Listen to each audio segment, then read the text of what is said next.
Friends, welcome back to the new video. Friends, today guys we are going to talk about guys realme phone battery saver setting. So friends, in this video guys we will talk about guys how to on super power saving mode. Friends, you want to on your super power saving mode in your realme phone. So friends, how can you on it? In this video guys I will show you.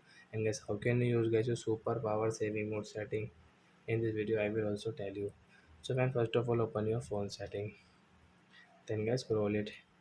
Hence you can see this type of setting. Guys, you can see your phone battery setting. Guys, tap here, and guys you can see super power saving mode. Guys, tap here. Then guys you want to enable, so as you can means on from here, tap here to on it. So a super power saving mode will on. Guys, you can see after on. Guys, you can guys only check guys your messages, and guys you can call only calls. So like that guys, you can on guys your super power saving mode, and guys you can use it in your realme phone.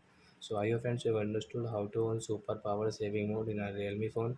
So that's it guys, thanks for watching the video guys, we will meet on next video. Bye bye friends.